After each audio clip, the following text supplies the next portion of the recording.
Hello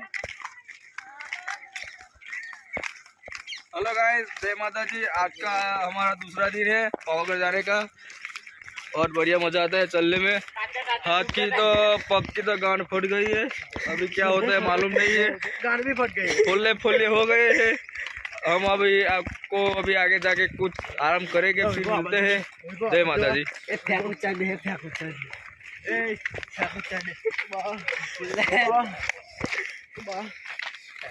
hello friends, हम अभी नहाने के लिए आ गए हैं, नदी में नहाने वाले हैं। हाय गाइस, सब पूरी टीम तैयार है नहाने के लिए, अभी रेडी हो गई है, अभी नहाने जा रहे हैं। हेलो फ्रेंड्स, हम इधर आ गए हैं, हमको जहाँ पे रुकने का है वहीं पे, और हमारा खाना बन रहा है, हम आपको बताते हैं पीछे।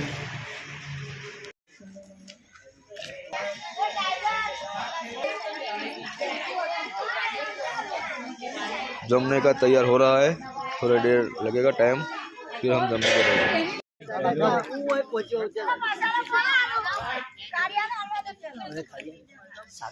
सागर धजन जमा